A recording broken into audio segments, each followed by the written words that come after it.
there, Critical Bench Nation. How are you? Coach Chris here, sitting at the desk. This is a talking video, obviously, so we're not at the gym. And I want to go over a program that is fairly basic, but it's really where most of us start. It's really where our minds are when we're young in the weightlifting world, weight training, and we're trying to gain muscle mass, we're trying to gain size, we're trying to gain strength, right?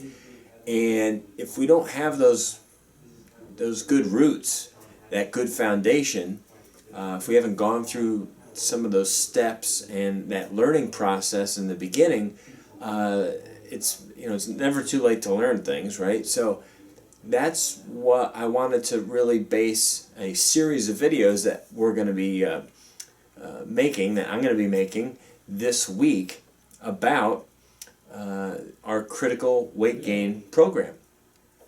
And one of the key things is figuring out your lean mass. How to figure out exactly how much lean mass you have versus body fat, right? Because some of us just don't know how to do that. It's a very simplistic equation to figure that out. So I'm going to take you through that right now. So I have one of the pages right here in the PDF. It's several pages long. It's a 180-page PDF. It's actually filled with a lot of information. Again, it's a little bit more some of the stuff that you're probably already familiar with, aware of, something you learned years and years ago, but maybe sometimes it's good to rehash and kind of get it back in the forefront of your mind, because sometimes if we don't use stuff, we do lose it. So it's good to always kind of re-educate yourself. So figuring out your lean muscle mass, it's a very simple worksheet here. I have the calculator here. What I'm going to do is I'm going to just plug some numbers in. So first we're starting with total body weight. Right now I am roughly 205 pounds. So I'm going to put that in, right? 205, okay? So that's my total body weight. My body fat percentage, I haven't tested it recently, but I am in that 15 to 17% range right now. It's a little higher than I want. I'm working on getting it low. So let's just say we're going to go with 17%. Okay, so I'm going to multiply my body weight. So we're going to hit times 0.17 equals 34.85. So let's just approximate it and say 35 pounds.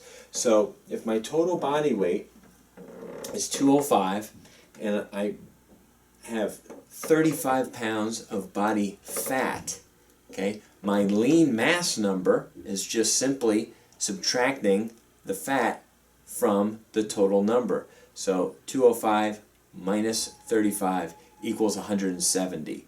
So it's a pretty easy equation, and obviously a key thing is to be able to figure out your body fat percent. Now there are ways to do that just online using girth measurements and knowing your height and your weight and maybe some other variables, your gender, stuff like that. The more in-depth ways would be obviously go to a skin fold test. The more sites used, the more accurate that'll be.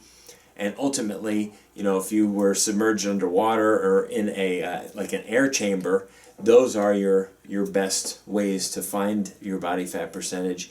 That isn't always a possibility for some of us. I can understand that. So probably just using a calculation with that you find in the computer, and there are many. All you have to do is type in figure out your body fat percentage in Google, and you'll be able to come up with 5 or 10 different ways to do it. The more variables, though, I'll tell you, the more accurate the number.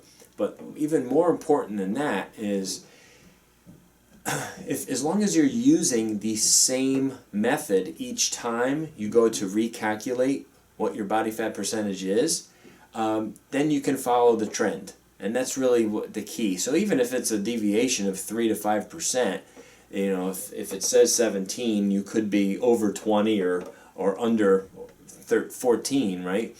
But as long as you're able to, every time you reassess it, maybe monthly or every few weeks, if you're seeing it trend the way you want it to, lower, then you know that you're doing doing it right when it comes to your nutrition and your calories and where they're coming from and all the exercise that you're putting into it. So I hope this was helpful. It's good for us to kind of get down to some basic information sometimes, because I think we just assume that everyone knows how to figure these things out, or it's just something that you should know to have a better understanding of your health. And I hope this was beneficial to you. Thank you so much. Check out the Critical Weight Gain program, and it worked wonders for the founder of Critical Bench, Mike Westerdahl, who was a skinnier guy who had to eat his way to gain the muscle. And there are guys out there like that. And you have to kind of have those tools. You have to do some of this research and educate yourself on how to overcome that kind of problem if you're really trying to do it the right way and gain some quality muscle mass. So thanks again for watching. Coach Chris, Team Critical Bench. We'll see you again real soon.